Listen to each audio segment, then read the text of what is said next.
Hello and welcome to Stargazing, the show that brings you up close and personal with your favourite stars of reggae and dancehall music, Jamaican popular culture and people who've impacted society in a very significant way. I am Shaun Cain.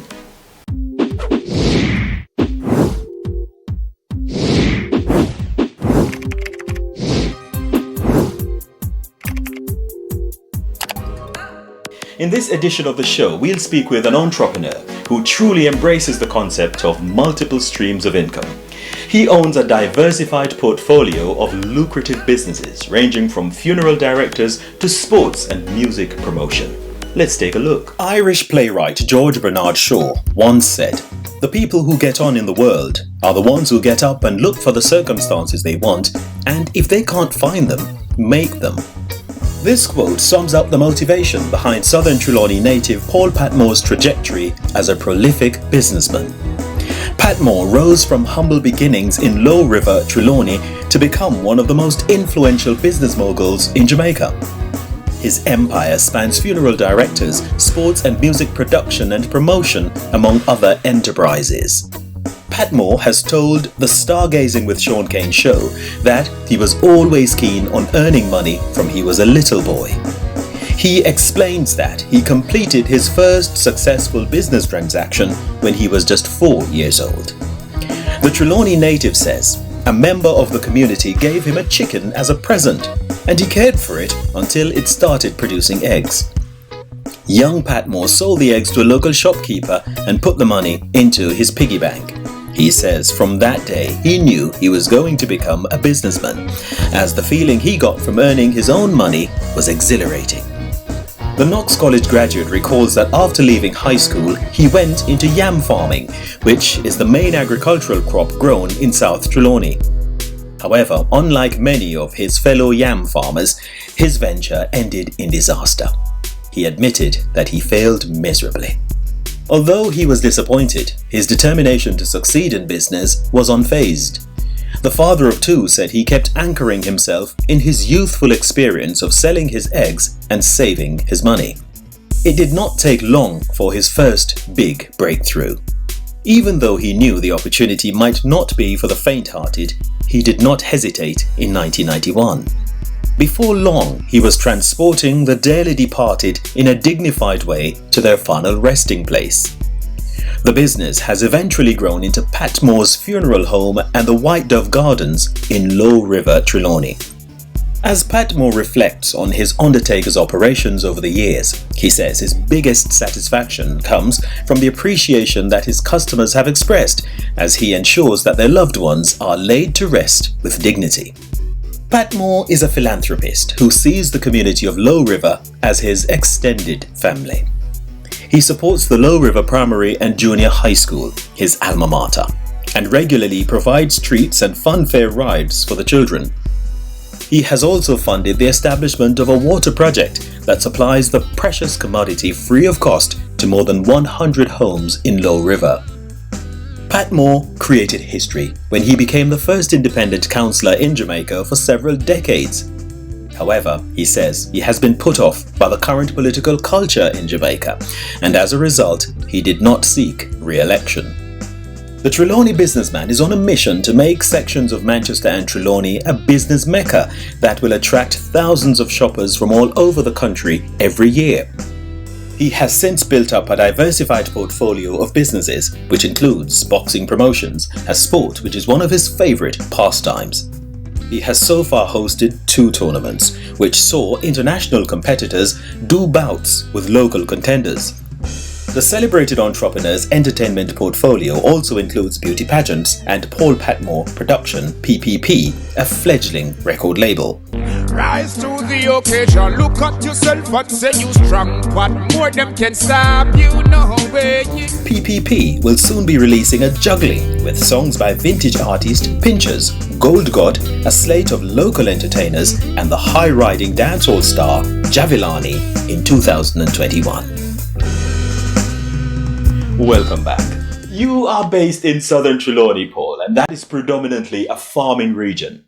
But you have a diversified portfolio of businesses, but farming is not featured among your commercial activities. How did you manage to escape the temptation or resist the temptation of putting a few hills of yam into what you're doing? No, for me, I even tried the farming as one of the things that I wanted to do, but I always lose. It's not just one of my thing. So I tried farming a few times and it just never worked. But just after leaving high school, there was this opening. I see this opening for the funeral service in our rural side of Jamaica, and that's when I really started this funeral thing. Oh, you just jump in and you got started on that. But you know what, we're going to talk a little bit more about that. But before we actually go to that, we just want to find out a little bit more about who is Paul Patmore, you know, because it's a very big name in Jamaica, across Jamaica, and especially in Manchester, Trelawny, and that side, because you've done so much in that area that makes life more bearable for the people living in those regions. Now, I know that Lowe River is your stamping ground. Yes. So tell me a little bit more about your life as a little boy growing up in Lowe River, Trelawny. Yes, I was born and raised in that community, Lowe River, and attended Lowe River Primary and Junior High School. And I grew up with a single parent home. My mother had 5 of us, and in those days when she was a dressmaker at the time, so it was really hard. It was really hard for her and to raise 5 kids. And with she had 3 of us, 2 with one father, then the other 3 with 3 different fathers.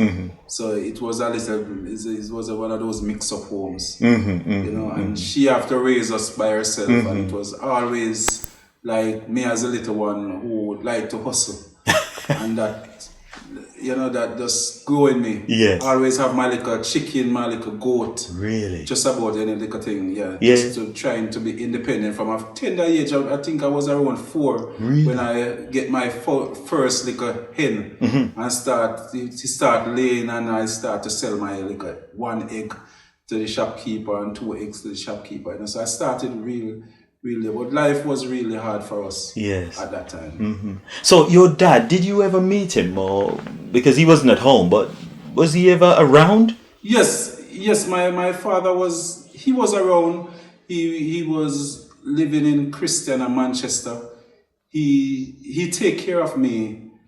He plays role as a father, but because we never live at home, he would bring his little thing when it come holiday time, when it come school time. But to live with a father, you know, I never really get a chance to do that. But he would play his role and drop off his little package every now and then. But it's always never enough. Yes. You know, because when my little package come, it have to help to run the house maybe for another 3 or some months. Until when he come back with something again. Just, you know, because the other fathers wasn't around, you know. But I was the one of the fortunate of the 5 that my mother had, so. And the dad was kind of playing a role in your life. That's very good. Yeah, he played a role. He would stop. Whenever we get a chance to talk, he would try to mentor me and try to bring me up in a proper way. He was a businessman, and I think that's where the business side of me come from. Yeah, you know, that's very decent. It's good that you can look at dad and see, well, I can see something in me that's in him as well. That's very nice. Yes, he was. I always want to be a businessman like him. You know, so. But did you miss not having dad at home? Was that an issue for you, or it just didn't matter? Yes, it was an issue for me. I always worried about it. I was always jealous when I see the other kids with their fathers at home, with mother and father. And that's one of the things now. I have 2 boys at home here with me, and I try to stay very, very close to them. Just try to make sure that they don't miss out on what I've missed out in my early days. Well, I can see that you've got past that now, Paul, and you've learned something from it. And you know what? The way I look at things like these all the time, I always say, probably God gave you that kind of experience from very early, because if he didn't, you'd have been so wild, just flying and moving around the world and not having time for anyone but yourself. So the fact that you've had that experience, it teaches you the importance of being there for the children, not just giving them money, but physically being there to talk to them. They can probably, sit around you, rub their heads and, that kind of thing, just to really bond with them and make them feel comfortable and safe. Yes, definitely, most definitely. And sometimes I even feel like I spoil my kids too much because I don't want them to grow up in a way where they feel like daddy will always be there for them every time. Yes, I yes. want I know you're just trying feel to the love, but I want them Yes. to know that they will have to learn to save. They will have to learn to go there and love people. Yes. Just know that they can't live by themselves. They have to show love to Yes. other persons. Play with Definitely. the kids around and everything. Because that's one of the things that Yes. keep me going. And to start a business like mine in rural parts is because of the love that I get from the people. And from the community. Right. That's what helped to keep me going and help me to stand That up is good. among some of the big guys in the business. Because Yeah, I like the way you look back at that because, as you say, it was the love you got from the area. Now, you have done very well for yourself, Paul, and twice you've tried to hint at, giving me the answer for that. But I think we're at that point now. You've done very well for yourself as a youth, moving around places like Battersea, Mendestown, Lime Tree and Lowe River Yes. to becoming a highly respected businessman in the area. So this is your chance to tell me about your journey now. How did it start? Because I think you kind of hinted at picking up bodies and everything, or transporting bodies, earlier back in the 90s. But this is your chance now. Give me the story. How did it start? In the early 90s, up to the early 90s, in our side of Trelawny, they used to have, when somebody have a dead, they would leave the body at the hospital. And then they would get a truck on the Sunday or on a Monday and go and pick up the body at the hospital with a whole crowd. A lot of community members would travel in that truck back to the hospital, carry the dead, and then they will sing while they're coming in with the body home once more and those songs. And at that time I see a need for something looking more presentable. And that's when I got a pickup van from my father. And I put on a camper on it, one of those back. This was a pickup van. And I started to use the van now, charge people to go and pick up the body at the hospital. And it was just there that I started, just start charging maybe just a few $100 just to pick up the body, bring to the graveside or to the church, and it just kick off, and I just fall in love with it at that time. Yeah, man, I really fall, because one of the things that when you get the chance to see somebody in pain, see somebody sad because they just can't afford to bury their loved one. Because most of the time what I find is that when you see somebody crying, most of the time it's not just because they'll miss that person. It's that the bills that gonna face them, and they are wondering if they can afford to bury that person. And when I can offer a service at a cost where people can afford, it just makes me feel good. That's what gives me my kick. That's what keeps me going. That's very good, Paul, and it just shows that you're a very conscientious man, because you don't only think of yourself, you think of other people, you think of the community, you think of ways in which you can bring them a little bit of peace during those really difficult times. And I really respect you for that. That is really good. That's big. But then the fact that you are dealing with people who are no longer with us, if I may call it that, how do you feel just being around the dead? I see them as my best friend. So by the time when I go in the morgue in the morning, sometimes I find me talking to them. When I can just look at them and see maybe the makeup, just the way they're presenting them for funeral, preparing them for funeral, it just make me feel good, and it give me a good feeling. That's what I look forward to, that every morning. At 9 o'clock I must be in the morgue, just walking around, looking at the bodies and just smiling. Sometimes we might have some bad experience with some of them, maybe just not coming out the way I would like it to come out. Paul, that was very decent, very dignified, the way you looked after those of us that, when we move on. Very good. I appreciate the way you approach things like those.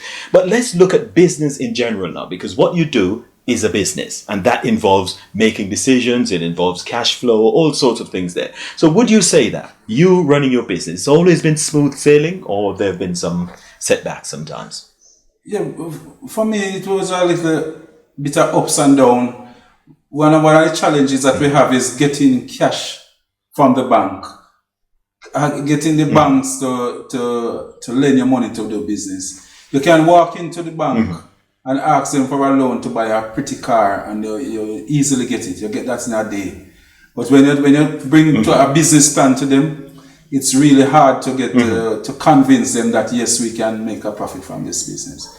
So the bank is not willing to lend your money to do business. They easier for you to get that money to buy to even keep a party, or even to buy a car just for So that's one of the challenges that I had. That's one of my challenges. Right. Yeah. So how did you get past that now to ensure that enough investment was in place and enough cash flow was there for you to pay your day-to-day bills? How did you manage that? It's just about really just starting and just pushing on my own, and because I did the love that I received from the community. A lot of community persons put up with me. Business was small. Maybe I just have one hearse, but I was able to use that one hearse and the 2 funerals due to how the community would cooperate with me. And sometimes they would just, they show me a lot of love. And that's one of the things that keep me going. And when I reach a stage now, when the bank start to call me and offer me loans, it just show the growth and, something that I really appreciate.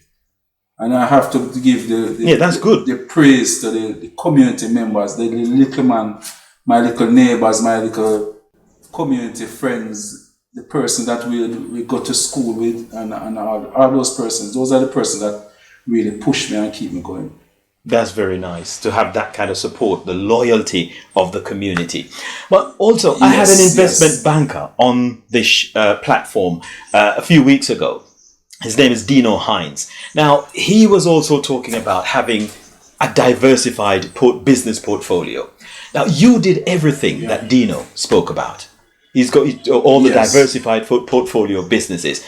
He talked about that. Tell me a little bit about your portfolio. What are some of the different pots that you've got your hand in? Yes, one of the things, otherwise from the funeral home, I do promotion. I promote boxing.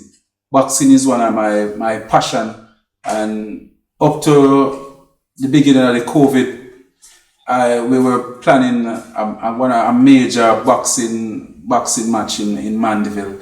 For the past 2 years, we have been having that competition. It's we call it Jamaica Elimination Boxing Series, where boxers come down from Miami, Florida, to fight against our Jamaican boxers, and we have been doing that for 2 years, 2 times per year, successfully.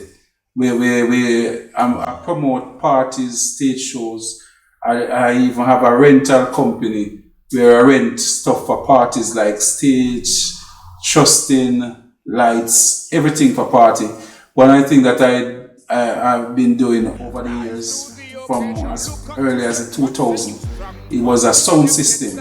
I always have this sound system that I really love, and that's one of the things that draw me into music. That's why now I'm promoting artists from right across Jamaica, but I want it to be a central Jamaica thing, because the young talent, I'm searching for young talent within my ear, because I really want to build central Jamaica. I want to build South Trelawny, because if life is good for them, I can just imagine they will come back and spend money with me. So I really want to build my community. So that's one of my main focus with this promotion of musicians. So that company is PP Production, Paul Patmore Production. Already we start off with getting some major songs out there already. We have Louis Culture with the Pinchers, with the Danny English, just to, because when you're starting off with a young artist, you need some veterans to help to give you that push to help to bring them up. And quite a few of those guys have been willing to work with me. And so far, music is good, and it's one of those things that I see as I tell my kids that's my insurance for when I get older.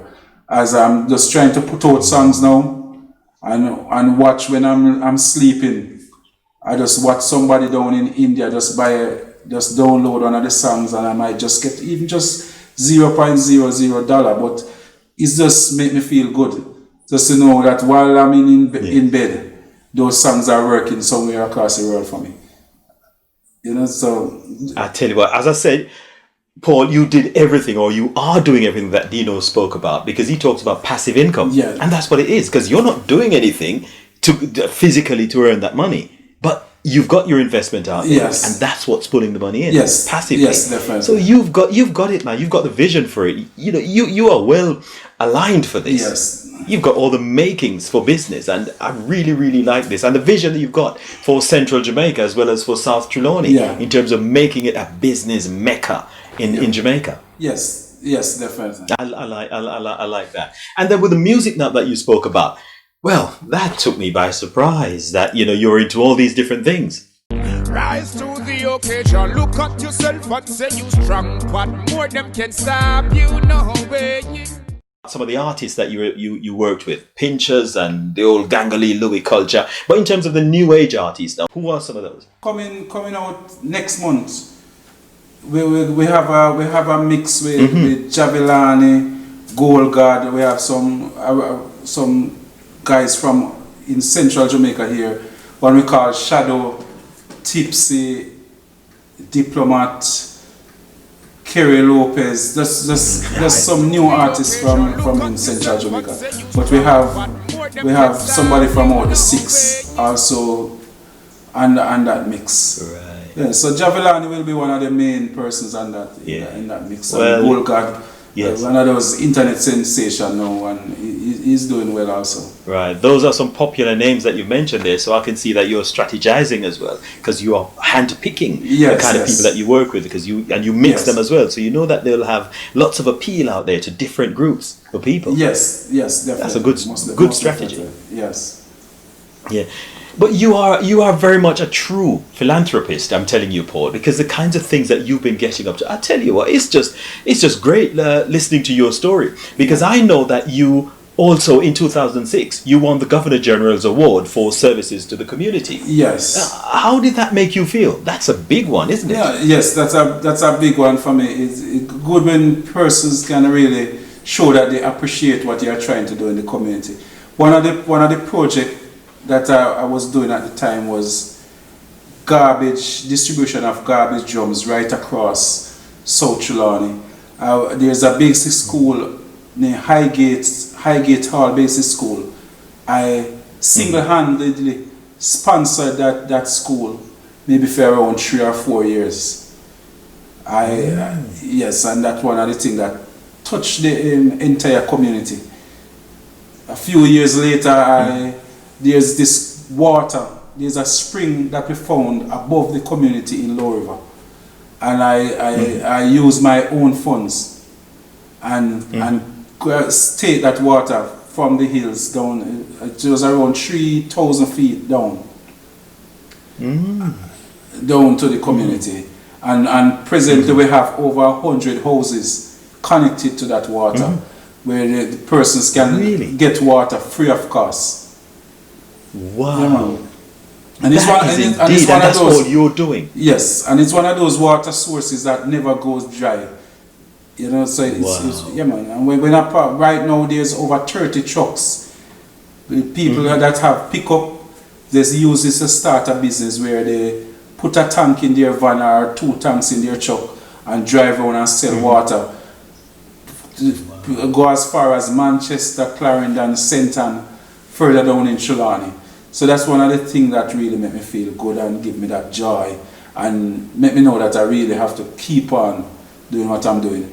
It was in 2012 I put up myself as an independent candidate It was the first time since 1944 that an independent, somebody won as an independent since 1944.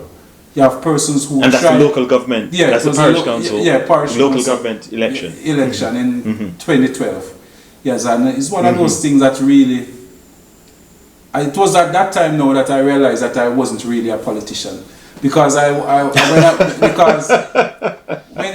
I go to somebody's house, go visit them, and I see the condition and that they are living in and start to cry, that's the time I realize that I'm not a politician.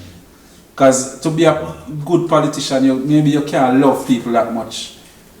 You can't, so that's why I have to leave out of it.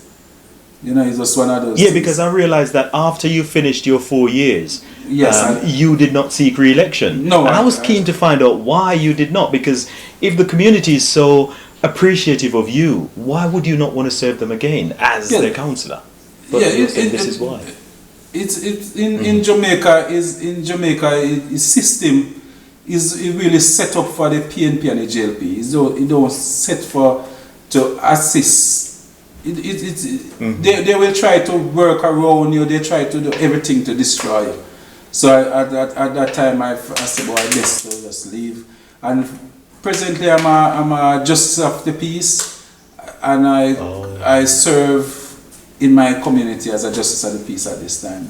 And I'm still move around. We try to help through the churches and the schools to assist persons. And that's where I do most of my tidying now, is in the community, with trying to help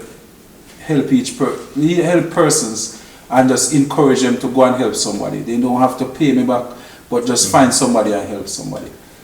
So for the young people, I like. Yes, for the young people in the Lowe River area, I'm planning to introduce them to goat farming. Where maybe I'll just give a youth a yo goat, and then I'll tell him, say, give me the kid so I can give to other boys. That's my plan with the goat. Just to encourage them to do goat farming. And I can see where that's coming from, Paul, because as you said, you had your little chicken. And when you started laying eggs, then you started selling those to the shops. Yes. So there was a start. And that chicken gave you that start. Yes, and that helped you to learn to save from an early age. So that's why we have to get back to start encouraging our children now to start saving. If you give them the lunch money, what you expect them to even bring home a $10 and drop in a piggy bank. So I want to start seeing the piggy, go back to the piggy bank days, where kids will bring home their little $1 and drop in their bank. So on Christmas time, they would change it out and go and buy their own toys, or buy daddy a gift, or buy mommy a gift. We need to start teaching those things. Those values are important, and I know that society has moved away from those things, but more and more we can see the need for it. So although they've moved away from it and they think that what they've got or what they're doing now is better, it's not really better, Paul. It's not. No, so they need to go back. Yes, we need to start. We need to start as parents. We need to start playing our part. I watched me and my wife and my two sons. We were at the dinner table yesterday, and all four of us were on 4 different cell phones, doing 4 different things. Even though we were having dinner, everybody was minding their own business. Everybody, So it's like, I think we need to start putting down these phones a bit more. Yeah, put the technology away and start talking, start bonding as a family. Yes, start bonding. Play some games, card games or something. Yes, and by the time we leave the dining room and we go up, me and my wife go upstairs, we are still on our separate phones, just the same. So we're missing out on so much things, You're missing out on family time, good family time to have nice discussions. Yes, good family time. Yeah, where you can reinforce certain principles and certain beliefs and certain practices. Yes, but they're on their phones doing their own thing, so that's a missed opportunity there. Yes. But you know what really stuck with me, Paul? You talked about coming out of politics, and I appreciate that. I can understand that's your decision. But what were some of the things that you saw that really put you off? No, you have persons. You have a group persons who will come to you and expect you to send their children to school. As soon as somebody takes sick, they will call you first and say, you must bring them to the doctor. They expect you to find money to do all of that. A man will ask you just basic things. People, they will call you and tell us about the toilet paper finish at their house. As basic things as like those, you know. Wow. So, yeah, man. So it was really one of those hard things.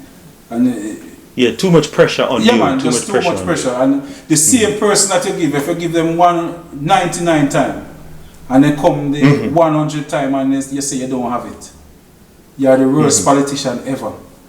You know, so yeah, man, that's one of the turn off. So, Paul, so the government allocation, was it enough to meet all these needs, or did you have to go into your own pocket to do that, to pay to help them out sometimes?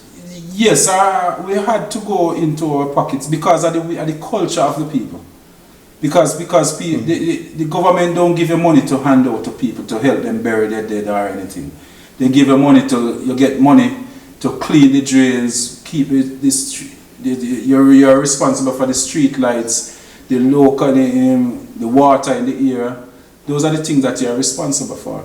But persons, they are expect you to paint up the house for them. Just say, you know, because when you're campaigning some of the time, I don't know if the politicians are the one that set this up on themselves, but you will make promises, and you will give when you're campaigning, you give people the impression that they can always call on you, no matter what time of the day.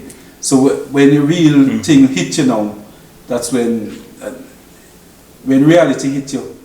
That's one of my things. So maybe I did campaign the wrong way. So that's something that if I should go back, that's something I would have to do different. You know. It's a bit scary hearing you say that now, Paul, because it sounds like you're going to put your heart aside now. If you went back to do that, you'd put your heart aside, and I don't think that would be good. You're a good man, and you have to have your heart in the middle of it, because if you don't, it's just going to be more promises, and you just ignore the people for another 5 years or 4 years, and then when election comes around again, you promise again. Then when you win, you ignore them again. It's not good. And you don't sound like that sort of person. No, but the system's forced you to be like that, though. Because all the time people will vote for you is when you promise them that, look here, when I go in, I'll give you a house. I'll let you get a farmer card or anything like that. Even though you know that as a councillor for the entire year you don't get 2 farmer cards to give out. But at the same time you're promising 90 persons farmer cards. You know, so... Right. But why is it that power is so important? So why is power so important, Paul, that these people have to be parliamentarians? They have to be MPs. What is so important in all of that they have to probably tell people, make overpromise and underdeliver? And then when they go in, they can't really give people what they tell them they're going to give them. Why is it so important for them to do that? No, because it's a power, you know. People just like to... It's a power struggle. People want to be that big, the big man. And I think most persons go in, but the amount of money that they spend to reach in, when they go in and reality hit them, and they see that they can't make back this money. That's why they start to maybe steal and maybe try to stay there, maybe over time, you know. So, but I was hoping that they'll be able to recoup their investment over time. Yeah, because you spend for me to run as a councillor at that time, it cost me $4 million. $4 million in 2012. Wow. Yes. Yeah. Just as a councillor. Right. Yes. So that's one of the things. So you can imagine somebody that's the reality. running. Yeah, man. Yes. So for the whole constituency, not just a division. Yeah, that's for a the division. whole constituency now. No, that's just a division, you know. That's a division. Right. You have to spend maybe $4 million. So you can imagine somebody running as an MP. They will have to spend $20 or $30 million. So when they go in, they will have to try and make back that money. So that's why they end up finding people stealing and doing the wrong things. Because they have to recoup their investment. Paul, I tell you, this was an eye-opener, man. And I tell you what, I really respect you, man, for the things that you've done for South Trelawny and the humanitarian that you are, the philanthropist that you are. You have adopted schools, you've given them bins, you've given them money, you've helped them out, you've helped out the people in your community. The goat program, I think that's such a good program because that's a start for them.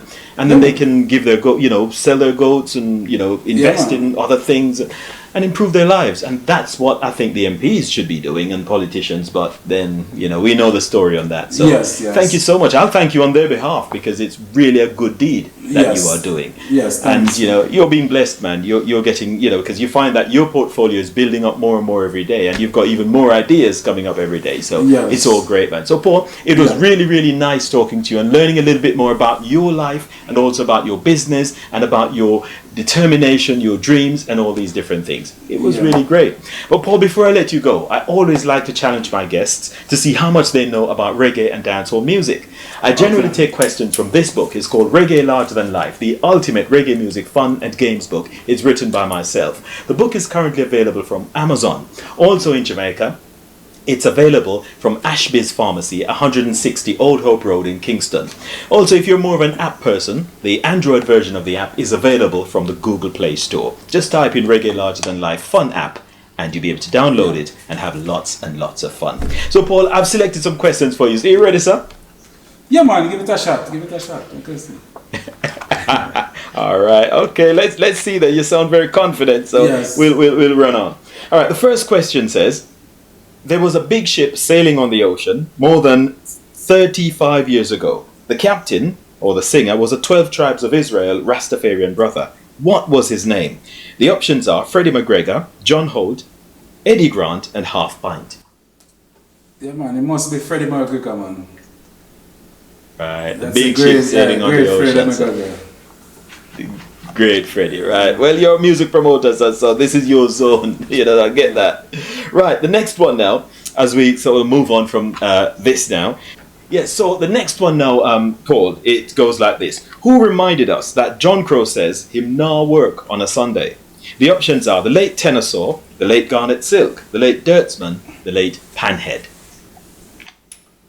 Tenorsaw. The man is deep in his music, man. I respect that. Businessman into music, all sorts of things. Paul, you're good, man. Great. I really love that, man. It was really nice having you on the show, Paul. All right. Thanks very much for having me. You're welcome, man. All the best, man. Well, I hope to see you in Jamaica soon. Well, I hope to be there very soon too. I'd have to pop down and come and see, and see some of your clients, Yes, all right. And say hello. Probably, I don't know about... Always welcome. Well, I don't know about 9 o'clock in the morning going to visit them and see how they're getting on, but hopefully. Hurry up and come down to, yes. Alright, hurry up and come down to South Trelawny because we have some good roast yellow yam. Yes, man, because that's my favorite, I tell you, my favorite, man. So it's good. Man. I'll make sure that you have some. I'll make sure that you get some of that. All right, Paul. I'm looking forward to that. So thanks so much. Our special guest today was Paul Patmore, and he's a businessman from South Trelawny, doing a whole lot of good in his neighborhood, helping out the residents there, and they love him so much. So thank you very much, Paul, for being on the show. Thanks too for watching, and remember, please subscribe, like, share, and leave a comment so we know how we're getting on. Don't forget to hit that bell so that when new shows become available, you will be the very first person to know about this. Until next time, I'm Shaun Cain saying thanks for joining. See you soon. Rise to the occasion, look at yourself and say you strong. What more them can stop you, no way. Rise to the occasion, look at yourself and say you strong. What more them can stop you, no way.